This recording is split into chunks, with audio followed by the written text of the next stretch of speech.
A poor girl gave her only food to a millionaire who was crying in the street. "Sir, do you also cry from hunger?" He was overcome with grief, reliving the anniversary of his son's death. She, though hungry, offered everything she had with a pure and unpretentious gesture, and in that unlikely encounter, she began to unveil a truth that time and suffering had buried. If this story interested you, subscribe to our channel, don't forget to like this video, and tell us which city you're watching us from. We'll keep going. The frigid Boston winter showed no mercy to 7-year-old Emma Carter.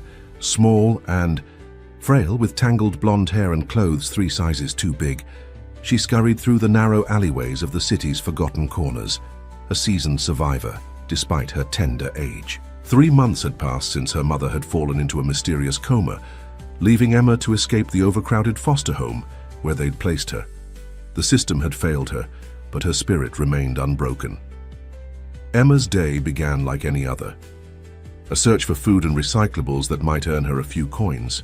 Her makeshift shelter, hidden behind a dumpster in an abandoned lot, had kept her relatively safe from the harsh elements and prying eyes of those who might send her back to the system.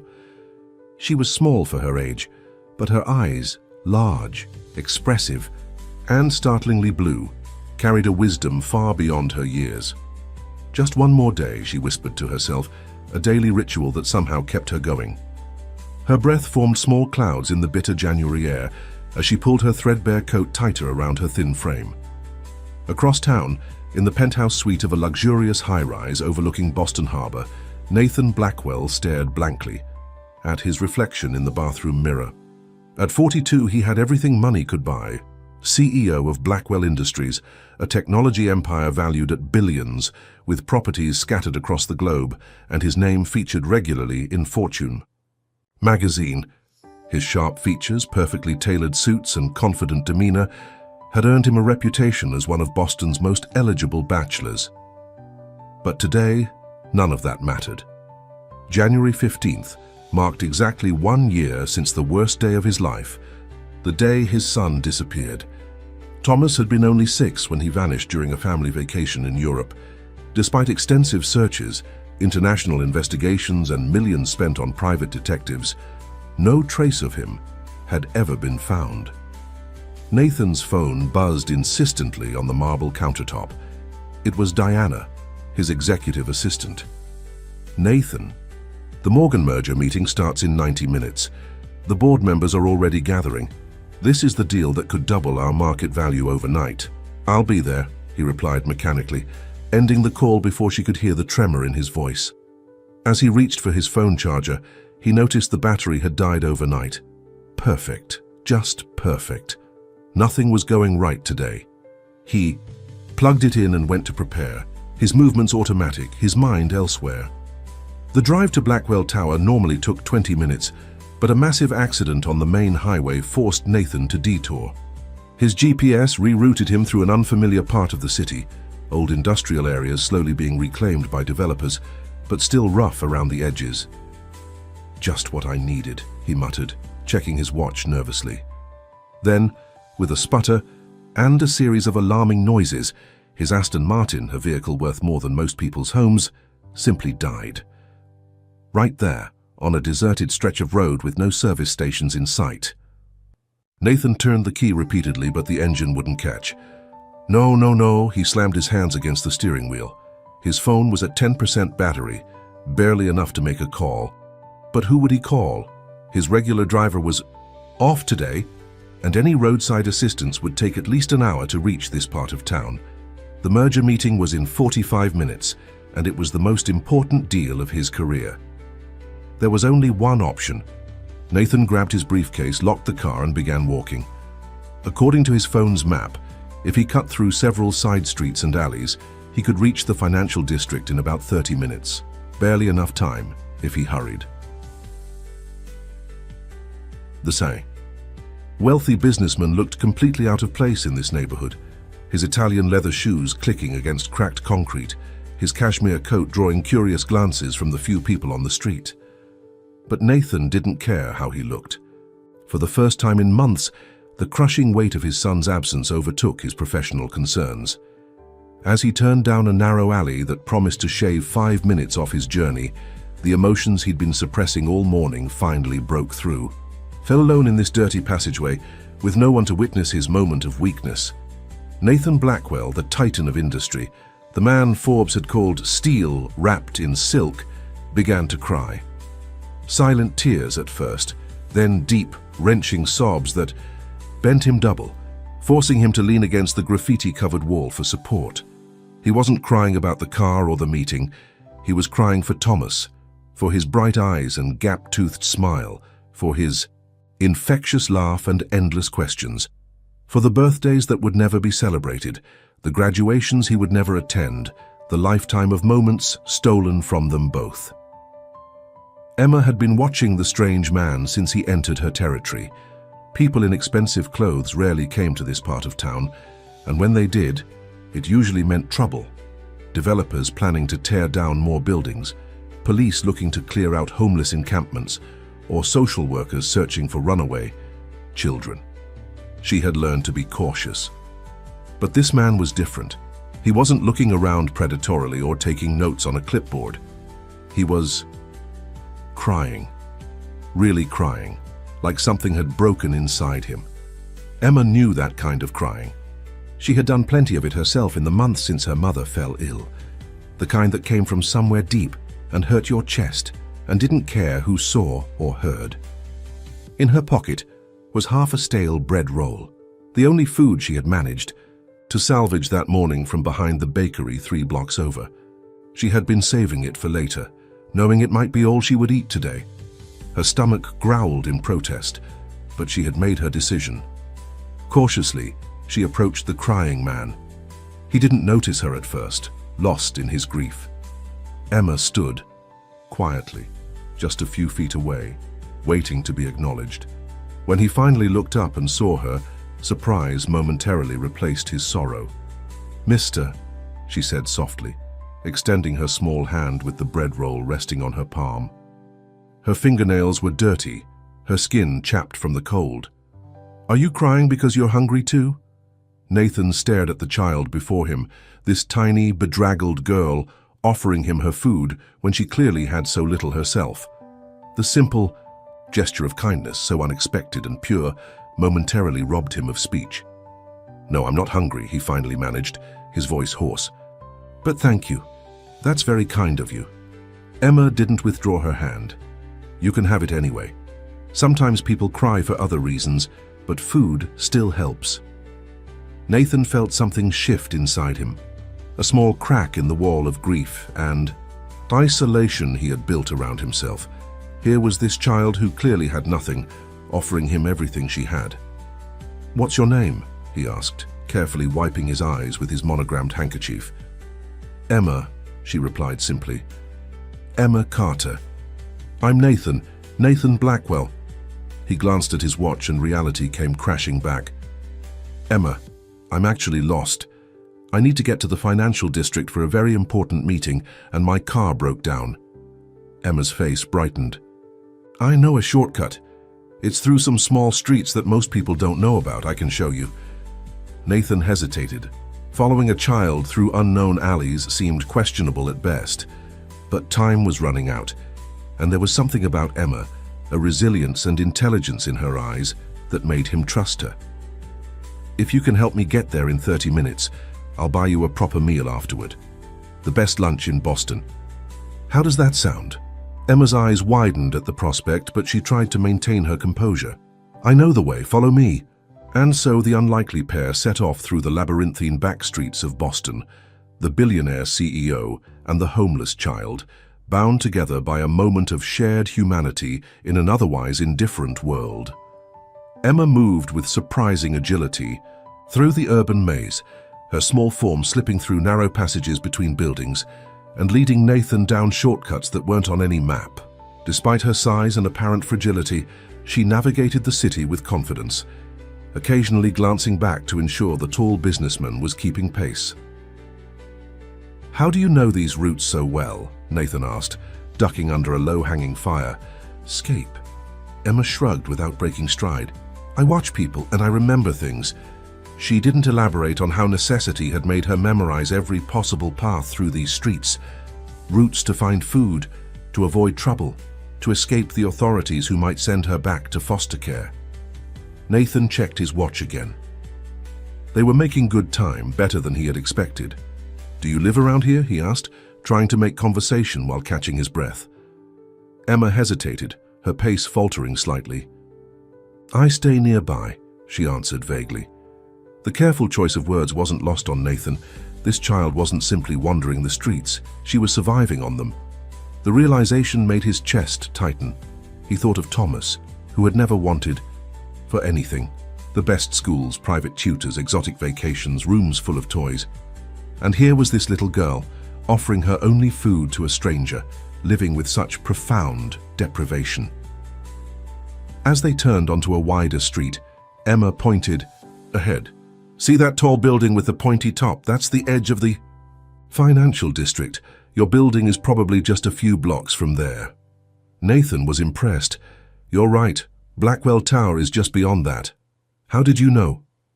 "The big buildings are where the money people work," she said matter-of-factly. "And you look like you have lots of money." The blunt assessment made Nathan chuckle despite himself. "I suppose I do," he admitted, "though sometimes it doesn't feel like it matters much." Emma gave him a puzzled look. "Money always matters. It buys food and warm places to sleep."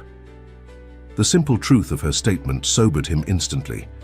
Of course, money mattered, just not in the ways he had grown accustomed to thinking about it. Not for luxury cars or vacation homes, but for basic survival. They continued in silence for several minutes before Emma spoke again. "Why were you crying back there, if it wasn't because of hunger?" The direct question caught Nathan off guard. In his world of corporate diplomacy and careful negotiations, people rarely ask such straightforward questions about personal matters. "Today is a difficult anniversary," he said finally. "I lost someone very important to me exactly 1 year ago." Emma nodded solemnly. "I understand. My mum got very sick 3 months ago. The doctors say she's in a special sleep called a coma. They don't know if she'll wake up." Nathan felt a wave of sympathy wash over him. "I'm sorry to hear that, Emma. Is that why you're on your own?" She nodded again, her eyes fixed on the sidewalk ahead. "They put me in a foster home, but the lady there was mean and there were too many kids, so I left. I visit Mom at the hospital sometimes when the nice nurse is working. She lets me sit with Mom even though I'm not supposed to be there alone."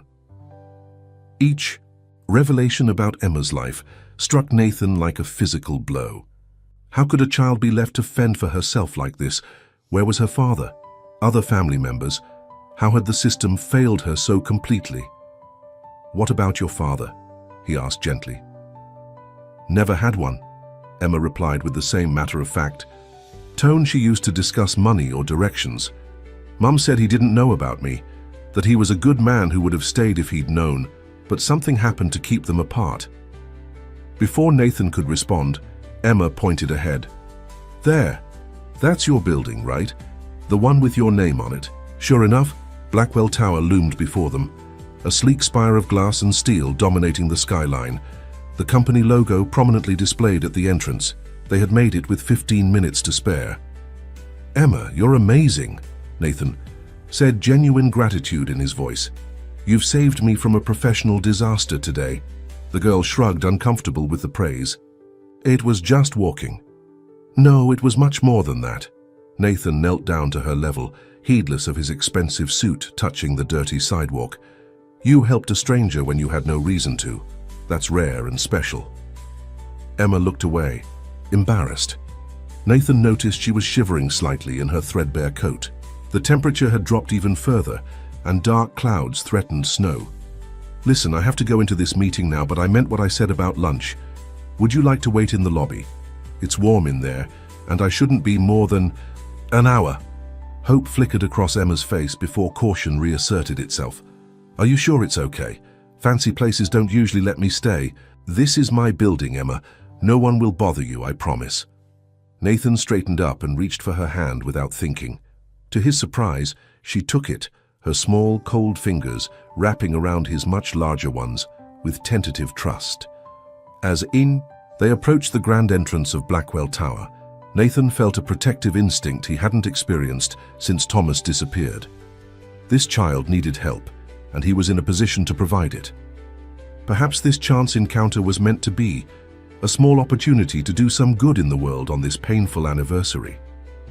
The security guards at the entrance nodded respectfully as Nathan approached, though their eyes lingered curiously on the disheveled child at his side. "Mr. Blackwell, the board is assembled in the main conference room," said the receptionist, her professional smile faltering slightly as she noticed Emma. "Ms. Reynolds asked me to inform you that the Morgan representatives arrived early and are already being entertained." "Thank you, Jennifer. This is Emma. She'll be waiting for me in the lobby while I attend the meeting. Please make sure she's comfortable and not disturbed." If the receptionist found this unusual, she didn't show it. "Of course, sir." Nathan turned to Emma. "I have to go upstairs now, but Jennifer will show you where you can wait. I'll come find you as soon as the meeting is over, and we'll go get that lunch I promised." Emma nodded, though Nathan could see uncertainty in her eyes. "You promise you'll come back?" The question held more weight than its simple words suggested. Nathan suspected that Emma had encountered many broken promises in her young life. "I promise," he said firmly. "1 hour and then lunch. The best lunch in Boston, remember?" A small smile finally broke through Emma's serious expression. "Okay." As Nathan headed for the elevator, he glanced back to see Emma being led to a plush waiting area. Something about the sight of her tiny figure amid the gleaming marble and polished chrome of his corporate headquarters stirred emotions he couldn't quite name. This child had shown him more genuine humanity in their brief encounter than he'd experienced in months of board meetings and business dinners.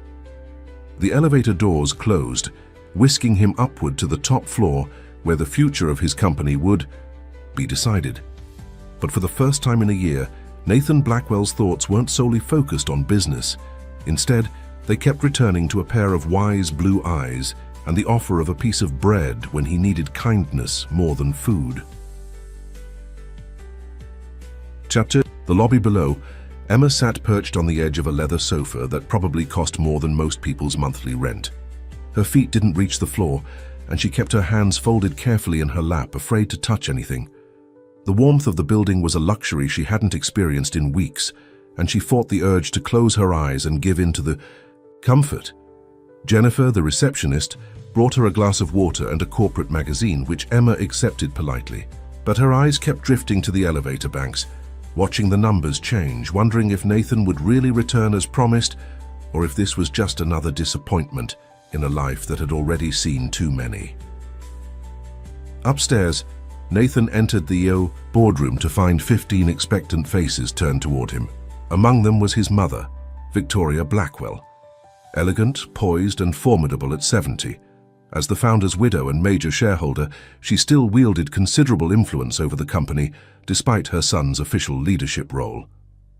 "Nathan, darling, we were beginning to worry," Victoria said, her voice warm but her eyes sharp with disapproval at his tardiness. "Car trouble," he replied briefly, taking his place at the head of the table. "Gentlemen, ladies, shall we begin? We have a merger to discuss." Emma tried to make herself invisible as she sat in the opulent lobby. She had learned that visibility often led to trouble, questions about where her parents were, why she wasn't, in school or worse, calls to social services. So she remained perfectly still, observing the bustling activity of Blackwell Tower with quiet fascination. Men and women in tailored suits strode purposefully across the marble floors. Security guards stood at attention near the entrances. Receptionists answered calls with practiced efficiency. It was a world entirely foreign to Emma, a world of order, prosperity, and security that existed just blocks away from the chaotic struggle of her daily life. After 20 minutes of waiting, Emma's vigilance was rewarded when the elevator doors opened, revealing a striking older woman accompanied by 2 men in dark suits.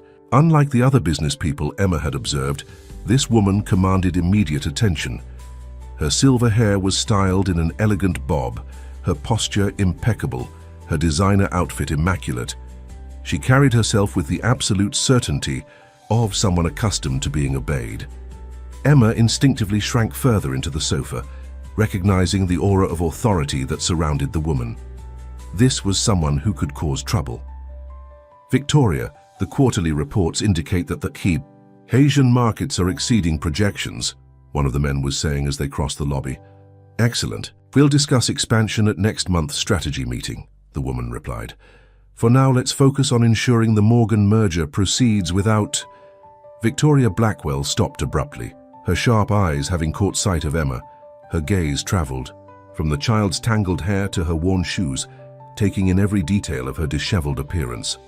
What is this? Victoria's voice cut through the ambient noise of the lobby. Why is there a street child in our reception area? Emma froze, her heart hammering against her ribs. The receptionist who had been kind to her earlier hurried over, clearly flustered. Mrs. Blackwell, Mr. Nathan asked that she wait here.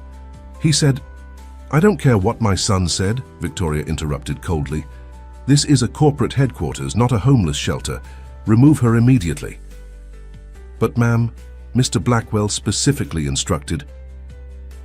Are you questioning me, Jennifer? Victoria's tone made the question sound like a threat. The receptionist paled. No, ma'am, of course not. Victoria turned to one of the security guards. Please escort this child out of the building, and Jennifer will discuss your judgment later. The guard approached Emma, who remained frozen in place, her eyes wide with fear and betrayal. Another broken promise, another adult who couldn't be trusted. Come on, kid, the guard said, not unkindly but firmly. So you need to leave. But Mr. Blackwell told me to wait, Emma protested, her voice small but determined. He promised to take me to lunch when his meeting was over. Victoria laughed, a sharp, dismissive sound entirely devoid of humor. Did he now? And I suppose you just happened to meet my son on the street corner. How convenient. A young woman stepped forward from behind the reception desk. Her name tag identified her as Olivia Chen, Junior Marketing Coordinator. Mrs. Blackwell, perhaps the child is telling the truth. I saw Mr. Blackwell bring her in, himself.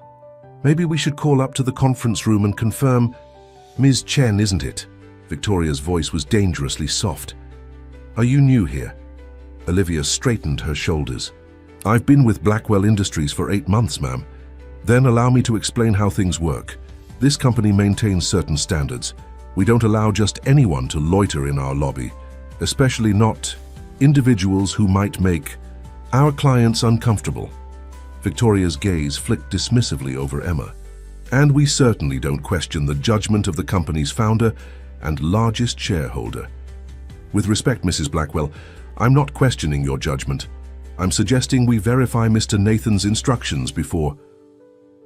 Your services are no longer required at Blackwell Industries, Miss Chen. Collect your things and leave the premises immediately. A shocked silence fell over the lobby. Olivia's face drained of color, but her expression remained composed. You're firing me for suggesting we call your son. I'm firing you for insubordination and poor judgment. Security will escort you out. Emma watched the scene unfold with a growing sense of horror. Someone was losing their job because of her. She slid off the sofa, intending to leave quietly and spare anyone else Victoria's wrath. I'll go, she said softly. I don't want to cause trouble. Victoria's attention returned to Emma, her eyes cold as winter. At least you have some sense, Johnson. Make sure she leaves the property entirely. Check that nothing is missing afterward. The implication that Emma might be a thief stung more than the dismissal. She had never stolen anything in her life. Scavenged, yes, begged occasionally, but never stolen. As the security guard placed a hand on Emma's shoulder to guide her toward the exit, she noticed Nathan's briefcase sitting on the reception counter, where he must have left it before heading to his meeting. The latch had come undone and several papers were visible. Among them was a photograph that made Emma's heart stop. It was a woman with warm eyes and a gentle smile, a face Emma would recognize anywhere, despite the 3 months that had passed since she'd last seen those eyes open and alert. That's my mum, Emma cried, breaking away from the guard and rushing to the counter. Before anyone could stop her, she had pulled the photograph from the briefcase. The image showed a younger version of her mother, laughing in the sunlight, her hair longer than Emma remembered it. But it was undeniably her, Rachel Carter, who now lay unresponsive in a hospital bed across town. Victoria's face transformed, shock replacing disdain. For a moment, she seemed unable to speak. Then, with surprising speed for a woman her age, she snatched the photograph from Emma's hands. "How dare you touch my son's personal belongings?" Victoria's voice trembled with an emotion Emma couldn't identify, something beyond anger, something that almost resembled fear. "This isn't your mother. This is a private family matter that doesn't concern you." "It is my mom," Emma insisted, tears welling in her eyes. "That's Rachel Carter. She's in the hospital. Why do you have her picture?" Victoria turned to the security guards, her composure recovering quickly. "Remove this child immediately. She's..." Clearly disturbed. Two guards moved forward, one taking Emma firmly by the shoulders while the other blocked her from reaching for the photograph again. "No, please!" Emma struggled against their grip. "That's my mom's picture. Why does Mr. Blackwell have it? Please let me see it again." But her pleas fell on deaf ears as she was half carried, half dragged toward the exit. Olivia Chen, still reeling from her sudden termination, tried to intervene. "This isn't right," she protested. "The child is upset. We should wait for Mr. Blackwell." "You've already lost your job, Miss Chen," Victoria said coldly. "Don't make me call the police as well." As Emma was escorted through the revolving doors and onto the cold sidewalk, she saw Victoria Blackwell tuck the photograph into her designer handbag, her face set in grim determination. The security guards were not cruel, but they were firm in ensuring Emma left the property. One of them, a younger man with kind eyes, pressed a $5 bill into her hand. "Get yourself something to eat, kid," he murmured. "And maybe don't come back here. Mrs. Blackwell has a long memory." Emma stood on the sidewalk, tears streaming. Down her face, the money clutched in her fist. The betrayal of being thrown out stung, but it was nothing compared to the confusion and hurt of seeing her mother's photograph in Nathan Blackwell's briefcase. Why would a billionaire CEO have a picture of her mother? Had he known Rachel before? Was he somehow connected to the mysterious father Emma had never met? And why had Victoria Blackwell reacted so strongly to Emma recognizing the woman in the photo? Inside Blackwell Tower, the meeting was drawing to a successful conclusion. Nathan Blackwell shook hands with the Morgan representatives, having negotiated terms even more favorable than anticipated. The merger would proceed, propelling Blackwell Industries to new heights and securing Nathan's legacy as a business visionary. "Excellent work, son," Victoria said, her hand resting possessively on Nathan's arm as the Morgan team filed out. "Your father would have been proud." Nathan nodded, accepting the rare compliment, though his thoughts had already turned to Emma waiting in the lobby. Strange how a brief encounter with a child he barely knew had become so important to him on this difficult day. "I need to go," he said, gathering his papers. "I made a promise to someone." Victoria's grip on his arm tightened. "If you're referring to that street urchin who was loitering in our lobby, I've had security remove her." "Really, Nathan, what were you thinking, bringing someone like that into Blackwell Tower? The Morgan team could have seen her." Nathan stared at his mother in disbelief. "You did what?" "I protected our company's image as I've always done," Victoria replied calmly. "The child was clearly trying to scam you. These professional beggars are getting more creative every day." "She wasn't begging, Mother. She helped me get here when my car broke down. I promised her lunch in return." Nathan's voice rose with anger. "Where is she now?" Victoria waved a dismissive hand. "Back on the streets where she belongs, I imagine." "Forget about her, Nathan. We have more important matters to discuss. The success of this merger calls for a celebration." But Nathan was already heading for the door, fury building with each step. "Her name is Emma Carter," he said over his shoulder. "And she has more integrity than half the people in this building." Victoria's face hardened at the name Carter. "Nathan, wait. We need to talk about..." But Nathan was already gone, rushing toward the elevators, hoping he wasn't too late to find Emma and make things right. Nathan burst into the lobby, his eyes scanning the space for any sign of Emma.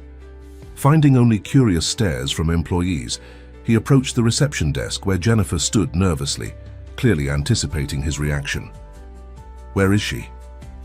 he demanded, his usual composed demeanor nowhere to be found. Jennifer glanced anxiously toward Victoria's office. "Mrs. Blackwell had security escort her out, sir, about 20 minutes ago." "And you allowed this to happen?" "After I specifically instructed." "Your mother also fired Olivia Chen for trying to defend the child," Jennifer interrupted, lowering her voice. "There was nothing any of us could do." Nathan's jaw clenched. This was exactly why he had distanced himself from his mother's involvement in the company over the past few years. Victoria Blackwell still operated with the ruthless efficiency that had helped build the corporation in its early days, heedless of the human cost. "Where's Ms. Chen now?" "Probably still clearing out her desk on the 14th floor. Call HR and have her reinstated immediately. Full pay, no record of this incident." Nathan was already heading for the exit. "And Jennifer, if my mother questions this decision, tell her to speak with me directly." Outside, the temperature had dropped further, and light snow was beginning to fall. Nathan stood on the steps of Blackwell Tower, turning in a slow circle as he scanned the busy sidewalks. Where would a homeless child go in such weather? How far could she have gotten in 20 minutes? He spotted Olivia Chen exiting the building, a cardboard box containing her belongings clutched against her chest. Her expression was one of stunned disbelief, the kind that comes with having one's life upended without warning. "Ms. Chen," Nathan called, approaching her quickly. "I've instructed HR to reinstate you. What happened was unacceptable." Olivia blinked in surprise. "Mr. Blackwell, thank you, but I'm more concerned about the little girl. She was very upset when they took her out." "Did you see which way she went?" Olivia nodded. "She headed east toward the park. She was crying." She hesitated, then added, "Mr. Blackwell, there's something else you should know. The child recognized a photograph in your briefcase. She claimed it was of her mother." Nathan felt as though the ground had shifted beneath his feet. "What photograph?" "I couldn't see it clearly. Your mother took it from her quite forcefully. The girl kept calling the woman in the photo Rachel Carter. She said her mother was in the hospital." Rachel Carter. The name hit Nathan like a physical blow. Rachel, the woman he had loved desperately 12 years ago, whom he had planned to marry before she inexplicably disappeared from his life. Rachel, whose memory still haunted him, whose abandonment had left wounds that never fully healed. How old did the girl say she was? Nathan asked, though he already suspected the answer. She didn't say, but she looked about 7, maybe 8. 7 years old. The timing aligned perfectly with Rachel's disappearance. Could it be possible? Could Emma be... "Thank you, Miss Chen. Please return to your position. I need to find her." Nathan set off toward the park, moving with purpose. If Emma was indeed Rachel's daughter, and possibly his daughter as well, then his mother had a lot to explain. Victoria had never approved of Rachel, had considered her unworthy of the Blackwell name.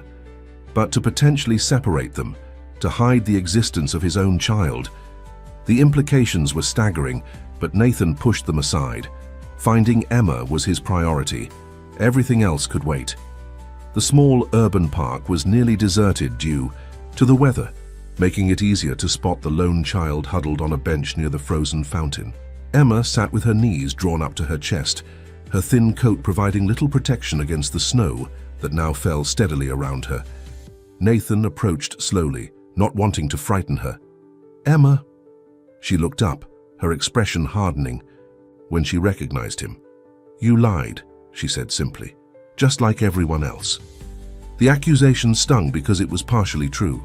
He had promised to protect her, to return for her, and had failed on both counts. "I didn't lie, Emma. I didn't know my mother would do that. I'm sorry." Emma studied his face, searching for deception.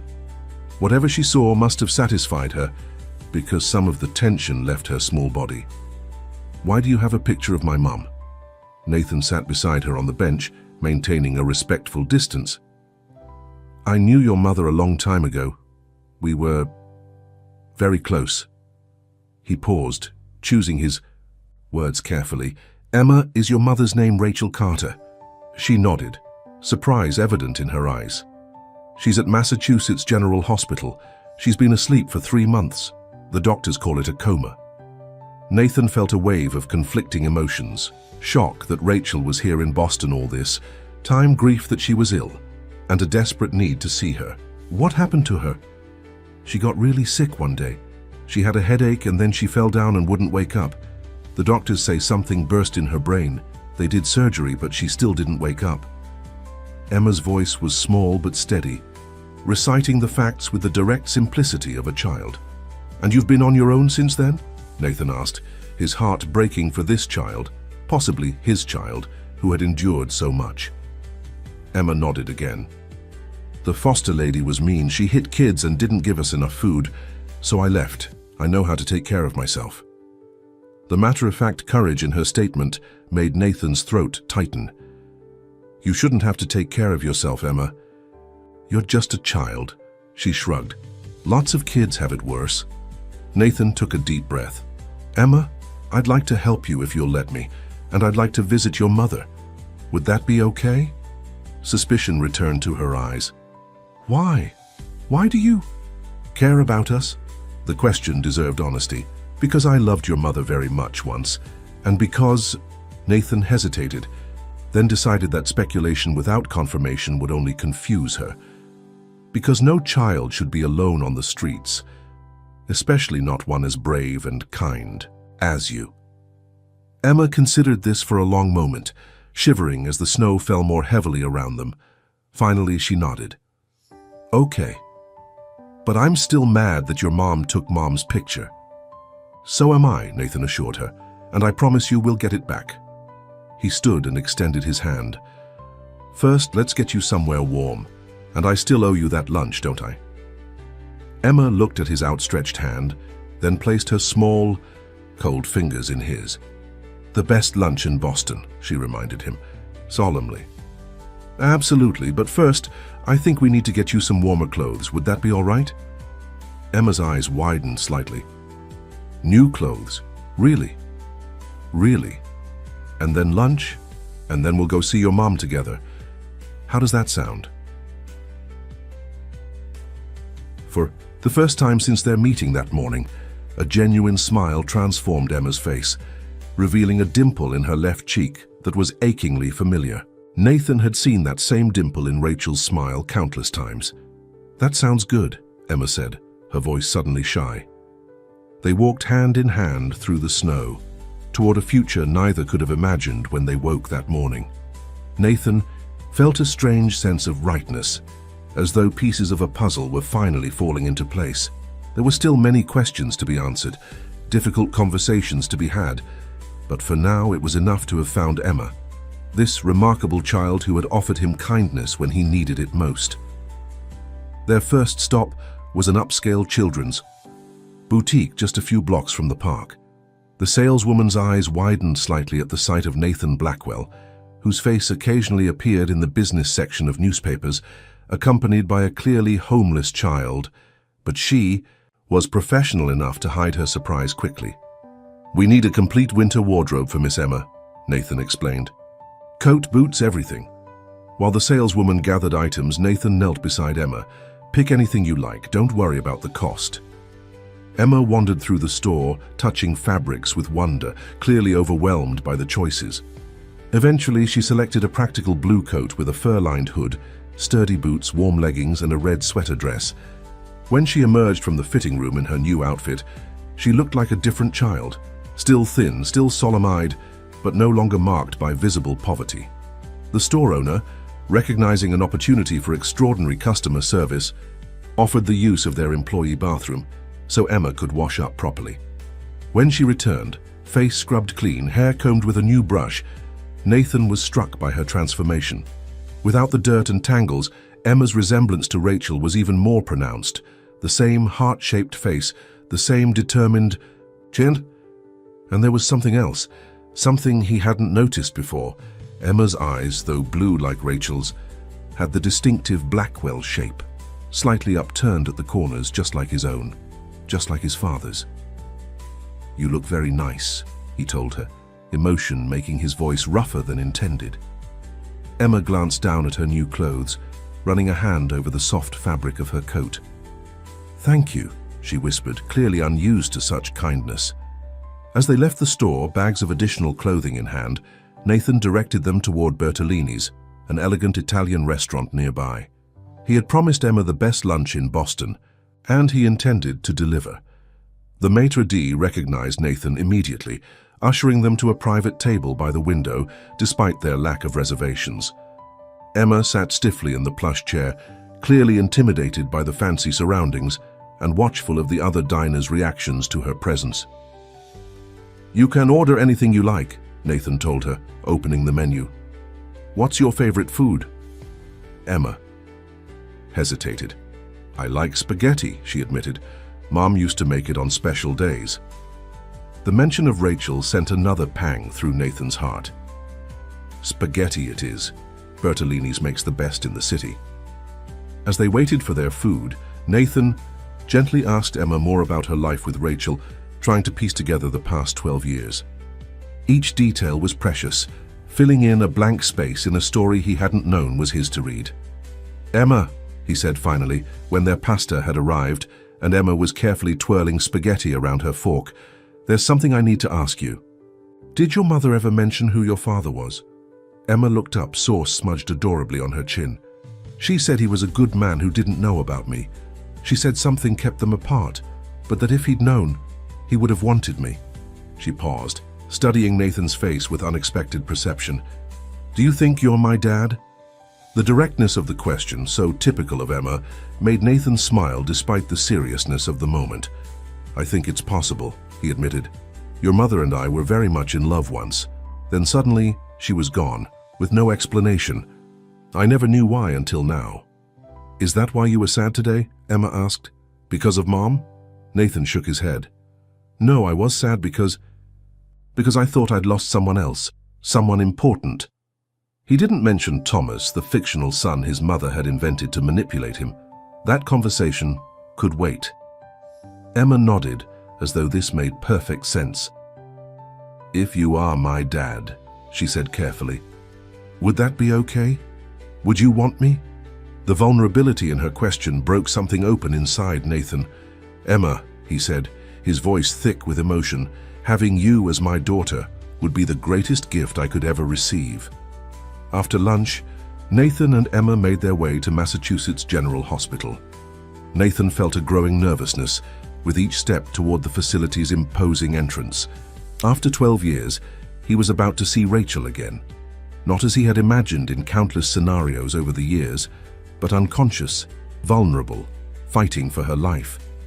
And beside him walked their daughter, a child whose existence he hadn't known about until today, a living embodiment of their love that had somehow survived despite everything that had torn them apart. "Mom's on the 4th floor," Emma said as they entered the hospital, "in the special sleeping people section." "The neurology ward," Nathan clarified gently. Emma nodded, taking his hand as though it were the most natural thing in the world. The simple gesture of trust touched Nathan deeply. At the reception desk, they were met with immediate resistance. "I'm sorry, sir, but visits to coma patients are restricted to immediate family members only," the nurse explained, eyeing Nathan suspiciously. "This is Emma Carter, Rachel Carter's daughter," Nathan replied. "And he hesitated, unsure how to identify himself. "Friend? Ex-boyfriend? Potentially the father of Rachel's child." "He's my dad," Emma said firmly, squeezing his hand. The conviction in her voice made Nathan's heart swell. The nurse's expression softened as she looked at Emma. "You're Rachel's little girl? The one who sneaks in sometimes with Nurse Patel?" Emma nodded, a hint of guilt crossing her face. "Well, that explains a few things," the nurse said with a small smile. "Rachel's lucky to have such a devoted daughter." She turned to Nathan. "Are you listed on any of Ms. Carter's paperwork?" "I don't recall seeing a father mentioned." "No, I'm not. It's complicated. But I can provide identification and would be happy to speak with her doctor." The nurse considered this, then nodded. "Let me call Dr. Wilson. He's been overseeing Ms. Carter's case." While they waited, Emma led Nathan to a small seating area nearby. The doctors say Mom might be able to hear us even though she can't answer, she explained seriously. So I always tell her about my day when I visit. Maybe you could talk to her too. I'd like that very much, Nathan replied, wondering what he could possibly say to Rachel after all this time. How do you condense 12 years of absence, of questions and hurt and lingering love, into words that might penetrate the veil of a coma? Dr. Wilson arrived shortly, a tall, grey-haired man with kind eyes and a no-nonsense demeanor. I understand you're claiming to be related to Rachel Carter, he asked, getting straight to the point. Not exactly, Nathan admitted. I'm Nathan Blackwell. Rachel and I were in a relationship 12 years ago. I believe I may be Emma's father, though I only met her today. It's a complicated situation. Recognition flickered in the doctor's eyes at the Blackwell name. I see. Well, Ms. Carter's condition remains stable but unchanged. She suffered a cerebral aneurysm 3 months ago. The surgery was successful in repairing the damaged blood vessel, but she hasn't regained consciousness. What's her prognosis? Nathan asked, dreading the answer. Dr. Wilson glanced at Emma, clearly measuring his words. There are encouraging signs. Her brain activity is strong, and she's breathing on her own. These are positive indicators. However, with coma patients, recovery is unpredictable. It could be days, months, or never, Emma finished quietly, her eyes fixed on her new boots. The doctor placed a gentle hand on her shoulder. Your mother is fighting very hard, Emma, and now she has both you and Mr. Blackwell in her corner. That matters. After further discussion, Dr. Wilson agreed to allow Nathan to visit Rachel alongside Emma, with the understanding that a more formal determination of his relationship to the family would need to be established if he wished to continue visits. As they entered Rachel's room, Nathan felt his breath catch in his throat. There she was, thinner than he remembered, her once vibrant features now still but unmistakably Rachel. Her dark hair was spread across the pillow, her chest rising and falling with steady breaths that belied her unresponsive state. Emma approached the bed with practiced familiarity, taking her mother's limp hand. Hi, Mom, I brought someone special today. Remember how you always told me my dad was a good man who didn't know about me? Well, I found him. Or maybe he found me. His name is Nathan. Nathan moved to the opposite side of the bed, his legs unsteady. Carefully, he reached out and touched Rachel's hand. The first contact between them in 12 years. Her skin was warm, soft, achingly familiar. Hello, Rachel, he said softly, his voice thick with emotion. It's been a long time. I just met Emma today. She's amazing. You did an incredible job raising her. He paused, overwhelmed. I don't know if you can hear me, but I want you to know that I never stopped thinking about you. Not for a single day. They stayed for an hour, Emma chattering about her new clothes and the spaghetti at lunch, Nathan occasionally adding comments, both of them watching Rachel's face for any sign of response, no matter how small. There was none, but the machines monitoring her vital signs showed slightly elevated activity, which Dr. Wilson assured them was a positive sign. As they prepared to leave, Nathan made arrangements with the hospital administration to cover all, to have Rachel's medical expenses, and to transfer her to a private room with the best possible care. What happens now? Emma asked, as they exited the hospital into the early evening darkness. Snow was falling more heavily, blanketing the city in white silence. Nathan looked down at her solemn face, struck again by how quickly and completely this child had claimed a place in his heart. Now, we find out the truth, and then we make a plan, together. Their next stop was the Blackwell estate, a sprawling mansion in Beacon Hill that had been in the family for generations. Nathan had his own penthouse downtown, preferring independence from his mother's controlling presence, but he knew Victoria would retreat to the family home after the day's events. As Nathan's car pulled through the ornate gates, Emma pressed, her face against the window, eyes wide at the grandeur before her. You live here? I grew up here, Nathan corrected, but I have my own place now. This is my mother's house.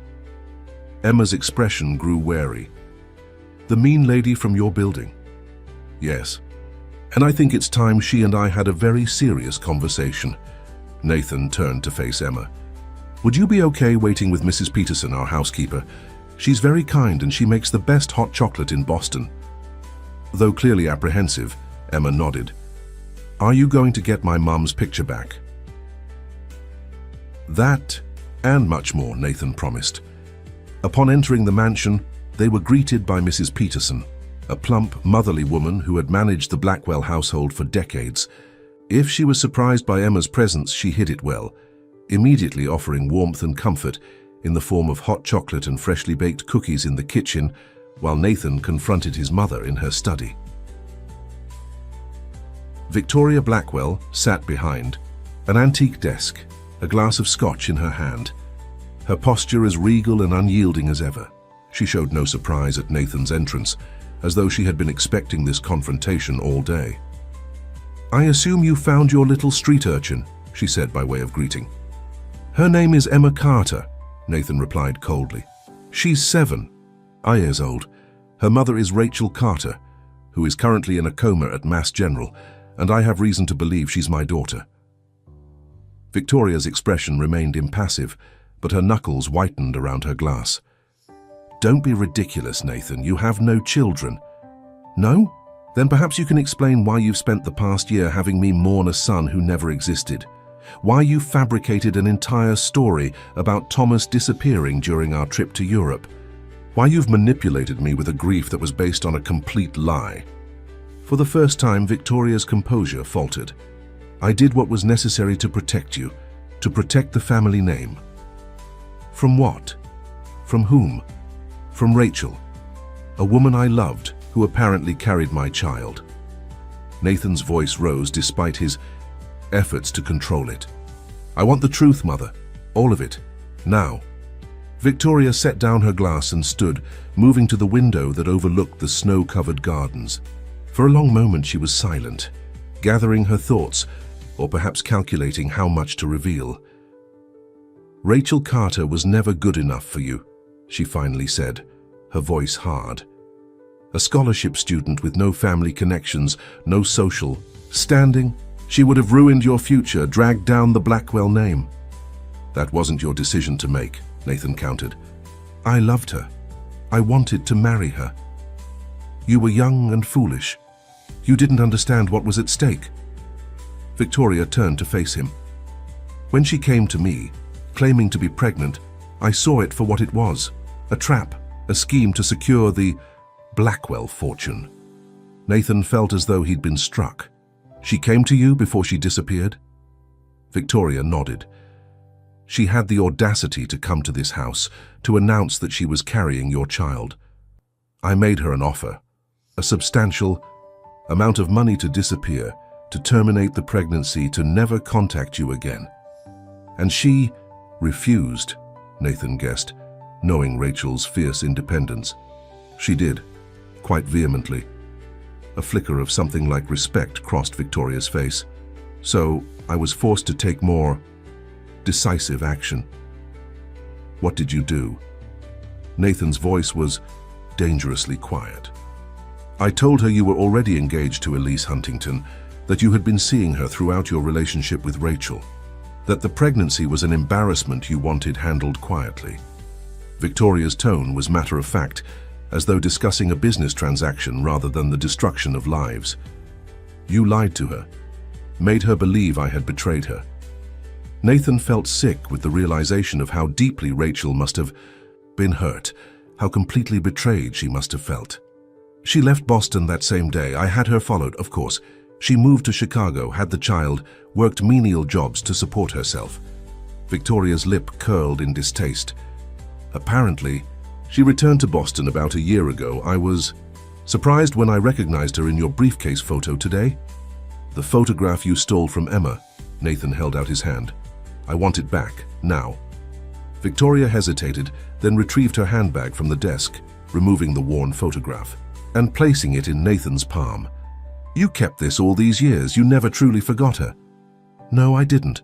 Nathan stared at the image. Rachel at 22, laughing in the sunlight on the day they had sailed along the coast. But that still doesn't explain Thomas. Why invent a son who disappeared? Why put me through that kind of pain? Victoria reclaimed her seat, suddenly looking every one of her 70 years. After your father died, you became reckless, taking the company in new directions, refusing suitable marriages, turning down political connections that could have advanced our interests. I needed to ground you, to give you something that would make you focus on legacy, on family preservation. So, you invented a tragedy. Nathan's voice shook with fury. You made me believe I had lost a child.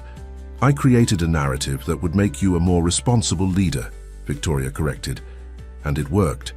This past year, you've tripled company profits, secured international partnerships, positioned Blackwell Industries for generations of success. At what cost? Do you have any idea what that grief did to me? How it hollowed me out? Made me question everything? Nathan paced the room, struggling to contain his rage. And all this time my actual daughter was living on the streets, hungry and alone, while her mother lay unconscious in a hospital bed. Victoria's expression hardened.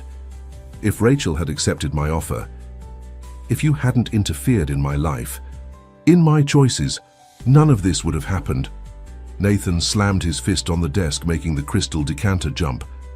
Rachel would have been my wife. Emma would have been raised as a Blackwell. We would have been a family. A small sound from the doorway made them both turn. Emma stood there, a half-empty mug of hot chocolate clutched in her hands, her eyes wide with shock and confusion. Emma, Nathan said softly, his anger immediately giving way to concern. How long have you been standing there? You really are. My dad? She asked, her voice small. For real? And she... Emma's gaze shifted to Victoria. She kept us apart. She's why Mom was always sad. Nathan crossed the room and knelt before Emma. It seems that way, but we're going to fix this now. Together. Emma looked past him to Victoria, her young face suddenly showing a maturity beyond her years. You're not a very nice grandma, she said simply. The blunt assessment, so characteristic of Emma's straightforward nature, startled a laugh from Nathan despite the tension. Victoria, however, remained stone-faced, her eyes cold as they assessed this unexpected descendant. Children should be seen and not heard, she said dismissively. Another failing in your upbringing, no doubt. Nathan stood, placing a protective hand on Emma's shoulder. That's enough, Mother. Emma is my daughter, your granddaughter, whether you approve or not. And from now on, we're going to do things very differently in this family. He turned to Emma. Let's go home, my home. I think it's been a long enough day for both of us. As they walked out of Victoria's study, Emma slipped her small hand into Nathan's, looking up at him with cautious hope. Are you really going to let me stay with you? Not just stay, Nathan corrected gently. Live. You're going to live with me, Emma. You're my daughter, and your home is with me now. For the first time that day, Emma's serious expression gave way to a brilliant smile that transformed her entire face. And we'll visit Mom every day, and be there when she wakes up? Every single day, Nathan promised. We'll face whatever comes next together. Behind them, Victoria, Blackwell remained alone in her study, watching her son and previously unknown granddaughter walk away, taking with them the web of control she had spent decades weaving. For the first time in her life, she faced the possibility that her carefully orchestrated manipulations might finally have consequences she couldn't manage. The following weeks brought changes more rapid and profound than either Nathan or Emma could have imagined. A DNA test confirmed what their hearts already knew. Emma was indeed Nathan's biological daughter. With this scientific validation, Nathan immediately began legal proceedings to establish full parental rights. His penthouse, once a sleek monument to bachelor success, transformed overnight. The spare bedroom, previously used as a home office, became Emma's domain, painted a cheerful yellow at her shy request, filled with books, toys, and furniture chosen during weekend shopping trips that became their special ritual. For Emma, the transition from street survival to life as a Blackwell hair was both wondrous and overwhelming. Simple luxuries, a warm bed, regular meals, hot showers, new clothes, sometimes brought her to tears. More than once Nathan found her hoarding food in her dresser drawers, a habit born of never knowing when her next meal would come. "You don't need to save food anymore, Emma," he gently explained, finding a stash of dinner rolls and apples. "There will always be plenty to eat here. I promise." She nodded, but the habit took time to break, a reminder of the scars her young life had already accumulated. Each discovery of Emma's adaptations to hardship broke Nathan's heart anew and strengthened his resolve to heal the damage his mother's machinations had caused. Victoria remained conspicuously absent from their lives. After their confrontation, she had retreated to the Blackwell villa in the south of France, ostensibly for health reasons. Nathan made no effort to contact her, his anger still too raw, the betrayal too profound to contemplate forgiveness. Instead, he focused on building a relationship with his daughter and doing everything in his power to support Rachel's recovery. He hired the country's leading neurologists as consultants, researched experimental treatments, and arranged for the most advanced care available. Every evening after work, Nathan and Emma would visit Rachel together. They established a routine. Emma would recount her day at the private school where she had recently enrolled, showing her mother artwork or tests she was proud of, while Nathan read aloud from Rachel's favorite books, which Emma had shyly identified. One evening, as February turned to March and the first hints of spring began to soften Boston's frozen landscape, they sat together in Rachel's hospital room, the beeping of monitors a familiar background rhythm to their visit. "Dad," Emma said, the word still new and precious to both of them, "do you think Mom knows we're here, that we found each other?" Nathan looked at Rachel's still form, remembering the vibrant, passionate woman who had captured his heart 12 years ago. "I believe she does," he said softly. "The doctors say her brain shows more activity during our visits. I think on some level she hears us." Emma nodded, satisfied with this answer. She carefully placed a handmade card on Rachel's bedside table, adding to the growing collection of drawings and notes she brought each visit. "I told my new friend Zoe about Mom," she said. "She said her grandpa was asleep like this once and he woke up after 3 months, so Mom's just taking longer because she's extra tired." Nathan smiled at his daughter's simple wisdom. That's a good way to think about it. As they prepared to leave, Dr. Wilson appeared in the doorway. "Mr. Blackwell, could I have a word? We've received the results from the latest tests." Nathan's heart raced. "Emma, can you wait with Nurse Patel for a minute while I talk to Dr. Wilson?" Once Emma was safely out of earshot, Dr. Wilson's expression grew cautiously optimistic. "We're seeing significant improvements in Miss Carter's neural activity. The new medication protocol appears to be having a positive effect." "What does that mean, exactly?" Nathan asked, hardly daring to hope. "It means she's moving closer to consciousness. There are no guarantees with coma patients, as you know, but these are very encouraging signs. I wouldn't be surprised if we start seeing more overt responses. Soon, perhaps eye movement, finger twitches, even vocalization." Nathan gripped the doctor's hand. "Thank you for everything." "Your daughter's daily visits have been as powerful as any medicine we could administer," Dr. Wilson replied. "And now, with your presence as well, never underestimate the power of voices from loved ones." That night, as Nathan tucked Emma into bed, a ritual that still felt miraculous in its ordinary intimacy, she asked the question that had clearly been on her mind. "What happens if Mum wakes up? Will we all live together?" Nathan sat on the edge of her bed, choosing his words carefully. "I don't know exactly what will happen, Emma. Your mum and I have been apart for a very long time, but I promise you this. Whatever happens, we'll figure it out together as a family. You won't ever have to choose between us." Emma seemed to consider this, her small face serious in the glow of her bedside. "Lamp, I think Mom still loves you," she declared with a child's certainty. "She kept your picture in her special box, and sometimes I caught her looking at it when she thought I was asleep." The revelation sent a surge of emotion through Nathan. Rachel had kept his photograph, just as he had kept hers. Perhaps some connections truly couldn't be severed, no matter the time or distance between them. "Get some sleep now," he said, kissing Emma's forehead. "Tomorrow's a big day." The next morning brought news that shocked the Boston business world. Nathan Blackwell announced a major restructuring of Blackwell Industries. He would step down as CEO, taking the role of chairman instead, a position that would allow him more time with his newly discovered daughter while maintaining strategic oversight of the company. More surprising still was his appointment of Olivia Chen, the junior marketing coordinator who had stood up for Emma, as the new chief marketing officer, leapfrogging her over several more senior executives. Ms. Chen demonstrated the kind of integrity and moral courage that exemplifies the values Blackwell Industries will embrace moving forward, Nathan explained at the press conference. Our company will no longer measure success solely by profit margins, but by the positive impact we have on our employees, our community, and our world. The business press buzzed with speculation about this dramatic shift in corporate philosophy, but Nathan paid little attention to the commentary.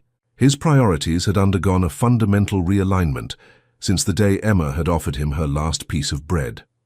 As spring fully blossomed across Boston, bringing warmth and renewal to the city, Nathan established the Rachel Carter Foundation, a non-profit organization dedicated to supporting homeless children and families in crisis.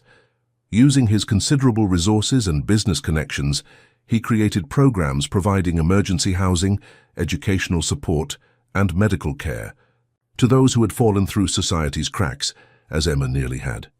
For her part, Emma thrived under Nathan's care. The initial wariness that had marked her behavior began to fade, replaced by a cautious blooming of her natural curiosity and intelligence.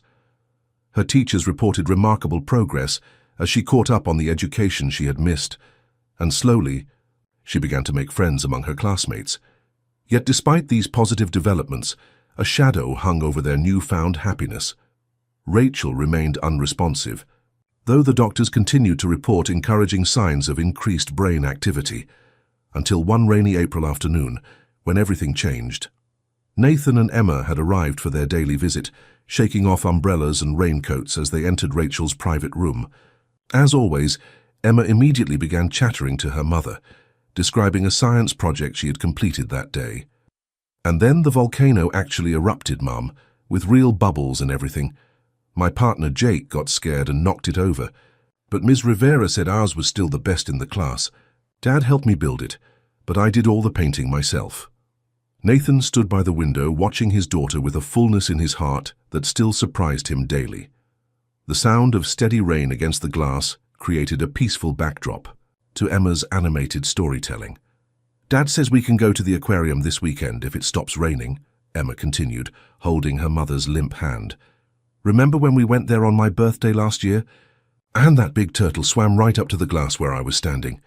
Dad says that turtle probably thought my hair looked like seaweed. Nathan smiled at Emma's seamless integration of her past with Rachel and her present with him, as though the family connection had always existed, perhaps in the ways that truly mattered it had. You should see our apartment, Mom, Emma went on. Dad let me decorate my whole room however I wanted. It's yellow because I remembered you said that was the happiest color. And guess what? Mrs. Peterson from the big house taught me how to make your special pancakes with the cinnamon inside. Dad says they're even better than the fancy restaurant ones, but I think he's just being nice because... Emma's steady stream of chatter stopped abruptly. She was staring at her mother's hand, her eyes wide with disbelief. Dad, she whispered, her voice trembling. Dad, Mom! Squeezed my hand. She squeezed it. Nathan was at the bedside in an instant, his heart pounding. Are you sure, Emma? It wasn't just a reflex. No, I was telling her about the pancakes and she squeezed my hand. Do it again, Mom. Please. Nathan reached for the call button, alerting the medical staff. Rachel, he said, his voice low and urgent. Rachel, if you can hear us, try to squeeze Emma's hand again. For several agonizing seconds, nothing happened. Then, unmistakably, Rachel's fingers curled around Emma's small hand, a weak movement, but deliberate. Emma let out a sound between a sob and a laugh. She did it. She heard us. Dr. Wilson and two nurses rushed into the room. What happened? She squeezed Emma's hand. Twice. Nathan could barely get the words out, emotion threatening to overwhelm him. The medical team immediately began assessment procedures, checking Rachel's vital signs and responses. To everyone's amazement, when Dr. Wilson asked Rachel to blink, if she could hear him, her eyelids fluttered weakly. "This is very promising," Dr. Wilson said, his professional demeanor barely containing his excitement. "These are clear signs of emerging consciousness. She's finding her way back." Over the next several hours, Rachel showed more signs of awareness. Another hand squeeze, eye movement that seemed to follow Emma's voice, and finally, as evening approached, her eyes opened briefly before closing again, the effort clearly exhausting. Emma refused to leave her mother's side, even as night fell. Nathan arranged for a cot to be brought into the room so they could both stay, neither willing to miss any moment of Rachel's gradual return to consciousness.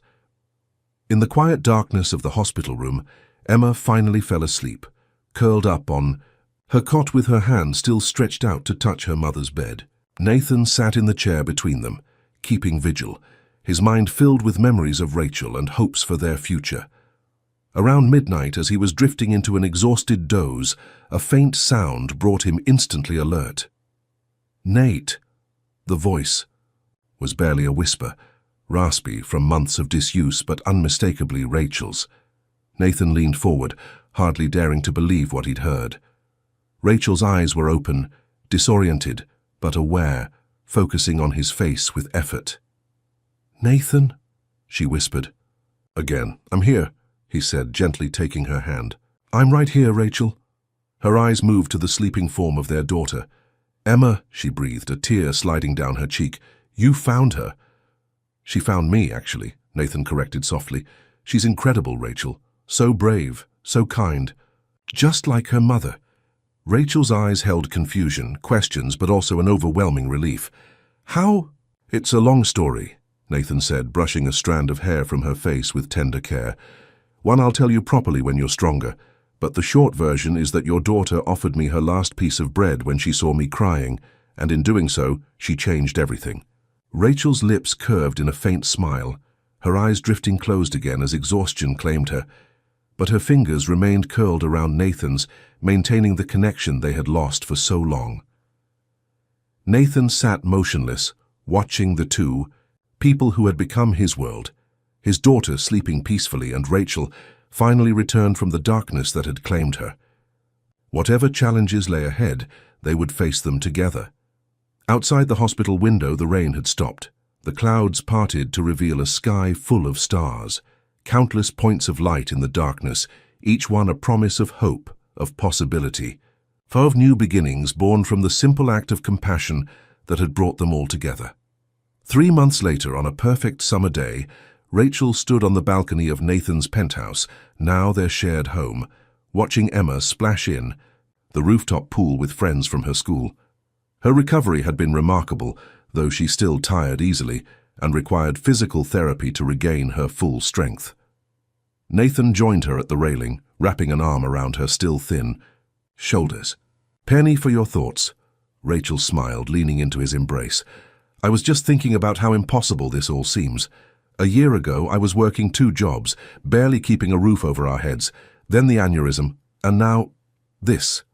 She gestured at the luxurious surroundings, at Emma's joyful play, at the ring that now sparkled on her finger, a promise of a wedding to come when she was fully recovered. "Do you regret any of it?" Nathan asked softly. "All those years we lost?" Rachel considered the question, watching Emma execute a perfect cannonball into the pool. "I regret believing the lies your mother told me. I regret not trying harder to find the truth." She turned to face him. "But I don't regret a single day with Emma, even the hardest ones. She made everything worthwhile." Nathan nodded, understanding completely.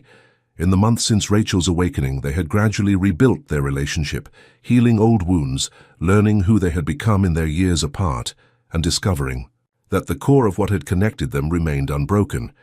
Victoria Blackwell remained in France, maintaining her distance from the family she had tried so hard to control.